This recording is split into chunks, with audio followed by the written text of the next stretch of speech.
ধানের শীষে ভোট দিলে সবাইকে নিয়ে মিলেমিশে দেশ গড়বেন বলে জানিয়েছেন বিএনপির ভারপ্রাপ্ত চেয়ারম্যান তারেক রহমান।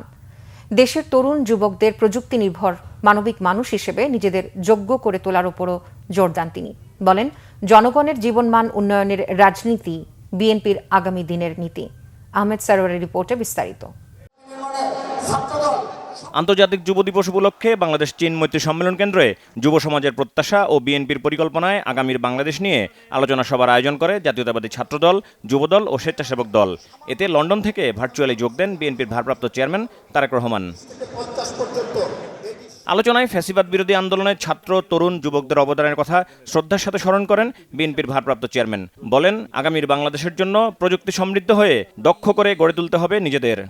প্রযুক্তির নতুন বাজারে যদি আমাদেরকে প্রবেশ করতে হয়, তার জন্য অবশ্যই প্রয়োজন দক্ষতা এবং যোগ্যতা অর্জন। তরুণ এবং যুব সমাজের জন্য এই মুহূর্তে এই দক্ষতা যোগ্যতা অর্জনই হচ্ছে সবচেয়ে বড় চ্যালেঞ্জ।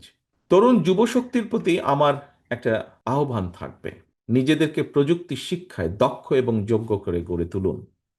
আপনাদের সাফল্য যাত্রাকে সহজ করার জন্য বিএনপি সম্ভাব্য সকল পরিকল্পনা এবং বাস্তবায়নের উপায় নিয়ে কিন্তু কাজ করছে, তৈরি করছে। এর মধ্যে তরুণ যুবক প্রিয় ভাই বোনেরা, বিএনপি বিশ্বাস করে প্রযুক্তি নির্ভর তারুণ্য এবং যুবশক্তি গড়তে হলে যুবশক্তির প্রযুক্তিগত কর্মদক্ষতা অবশ্যই বাড়াতে হবে।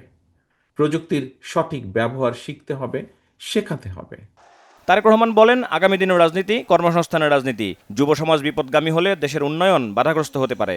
প্রচলিত যে স্লোগান নির্ভর রাজনীতি, এটার দিন কিন্তু এখন ফুরিয়ে এসেছে এটার দিন। জনগণ কিন্তু এখন প্রচলিত রাজনীতির একটি পরিবর্তন চাইছে। যে আকাঙ্ক্ষা জনগণের, এই আকাঙ্ক্ষা পূরণের জন্য প্রতিশ্রুতি নয়, বরং বিএনপি বিশ্বাস করে প্রতিশ্রুতির বাস্তবায়ন। এবং এই কারণেই কিন্তু বিএনপি প্রত্যেকটা সেক্টরে এই পরিকল্পনাগুলো কিভাবে বাস্তবায়ন করা যায় সেটার জন্য আমাদের একটা প্ল্যানিং আমরা তৈরি করছি। বাস্তবায়ন কিভাবে আমরা করব। দেশের সর্বস্তরের জনগণের কাছে আমার আহ্বান, আগামী নির্বাচনে ধানের শীষে ভোট দিন, দেশ গড়ার সুযোগ নিন। আমি আপনাদের দেশের সকল মানুষের কাছে এতটুকু বলতে চাই, ভোট দিলে ধানের শীষে, দেশ গড়ব মিলেমিশে। আলোচনায় বিএনপি মহাসচিব বলেন, এখন যুদ্ধ হচ্ছে নিজেদের প্রস্তুত করা। কোটি কোটি বেকার, তাদেরকে কাজ দিতে না পারলে এই সমাজ টিকবে না। অনেকে অনেক কথা বলতে থাকুন। আমাদের নেতার দূরদৃষ্টির কারণে, তার প্রজ্ঞাময় রাজনীতির কারণে তিনি কিন্তু 2026-এর ফেব্রুয়ারি মাসে নির্বাচনটাকে নিয়ে এসেছেন। তার কাজটা তিনি করেছেন। এখন আমাদের কাজ হচ্ছে এই নির্বাচনটা যেন সুষ্ঠুভাবে সম্পাদিত হয়, আমরা যেন এটাকে সুষ্ঠুভাবে শেষ করতে পারি। আমাদের দিকে আঙুল তুলে কেউ যেন দেখিয়ে বলতে না পারে যে আমরা ওই আওয়ামী লীগের মতো জোর করে নিয়ে গেছি, এটা যেন কেউ বলতে না পারে।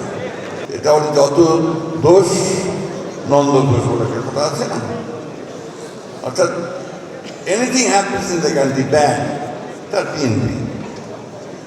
এই জায়গাটা তো হচ্ছে ইচ্ছাকৃত বিএনপিকে বেলাইন করার জন্য।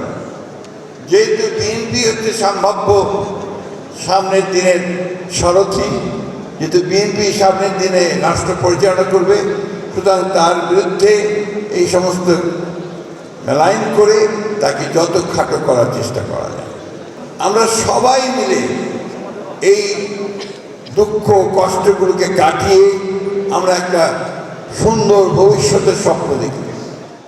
শহীদ জিয়া বাংলাদেশের উন্নয়নের যে ভিত্তি দিয়ে গেছেন, বেগম খালেদা জিয়া যা বয়ে নিয়ে এসেছেন, সেই পথ অনুসরণ করে আগামীর জন্য প্রস্তুত হতে তারেক রহমানের নেতৃত্বে কাজ করতে তরুণ যুবকদের প্রতি আহ্বান জানান আলোচকরা। যুবকদেরকে আজ বিভ্রান্ত করা হচ্ছে। আহমেদ সরোয়ার, বাংলা ভিশন, ঢাকা।